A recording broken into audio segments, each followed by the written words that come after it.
న్యాయ యాత్ర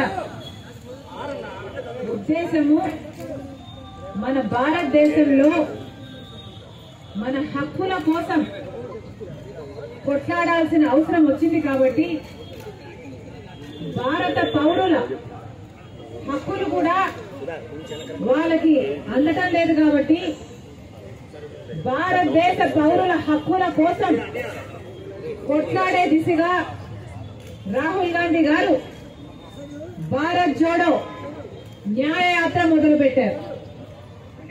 అంతకు ముందు చేసిన భారత్ జోడో పాదయాత్రలో రాహుల్ గాంధీ గారు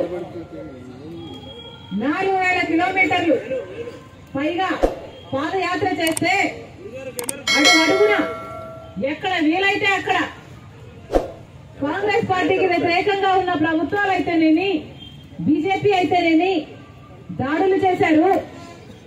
కొట్టడం కూడా కట్టాలతో కొట్టడం కూడా చేశారు. అనేక రకాలుగా హింసించడం జరిగింది.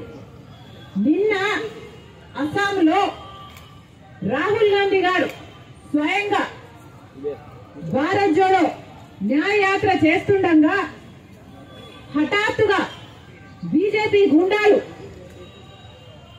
గుంపులుగా వచ్చి భారత్ జోడో న్యాయ యాత్రలో పాల్గొంటున్న వాళ్ళని మీద దాడులు చేసి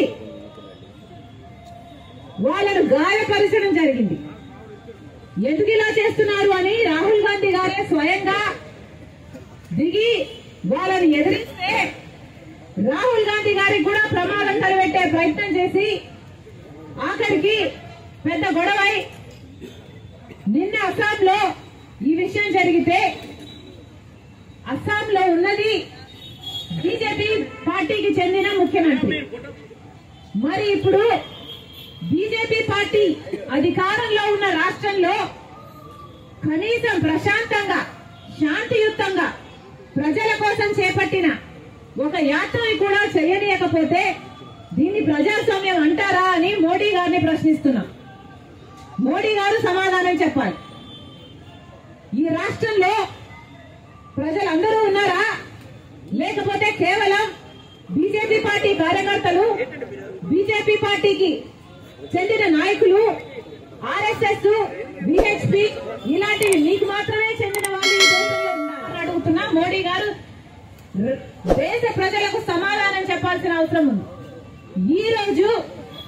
ఈ రోజు రాహుల్ గాంధీ గారు అస్సాంలోనే ఒక గుడికి వెళ్లాలనుకుంటే ఆ గుడికి కూడా రాహుల్ గాంధీ వెళ్ళకూడదు, అనుమతి లేదు అని అనుమతి నిరాకరించారు. బీజేపీ ప్రభుత్వము అస్సాంలో ఉంది, ఆ ప్రభుత్వం అనుమతిని నిరాకరించారు. ఎందుకు నిరాకరించారయ్యా అని అడిగితే ఎక్కడో అయోధ్యలో రామ్ మందిర్ ఏర్పాట్లు జరుగుతున్నాయి, ఆ కార్యక్రమం అక్కడ జరుగుతున్న సమయంలో ఇక్కడ అస్సాంలో రాహుల్ గాంధీ గారు గుడికి వెళ్ళకూడదట. ఇది ఎక్కడ న్యాయం అని అడుగుతున్నాం. అంటే గుడికి వెళ్ళడానికి కూడా మోడీ గారి పర్మిషన్ కావాలా? గుడికి వెళ్ళడానికి కూడా బీజేపీ పర్మిషన్ కావాలా? గుడికి వెళ్ళడానికి కూడా బీజేపీ కార్యకర్త, బీజేపీ నాయకుడో లేకపోతే ఆర్ఎస్ఎస్ లేకపోతే విహెచ్ఓ వీళ్ళ ఈ సభ్యులే అయి ఉండాలా?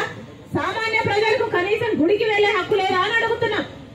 ఎందుకు నిరాకరించారో మోడీ గారు, అస్సాం చీఫ్ మినిస్టర్ సమాధానం చెప్పాల్సిన అవసరం ఉంది.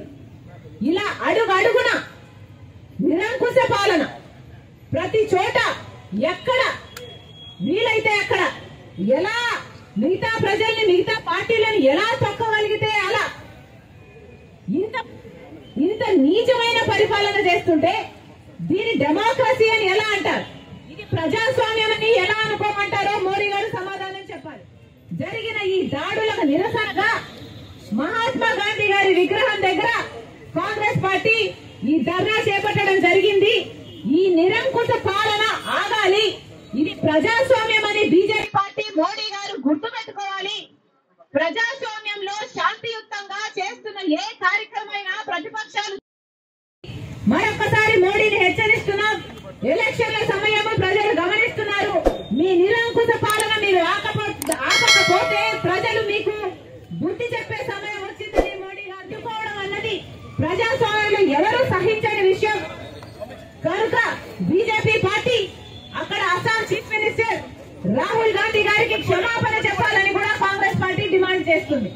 Down down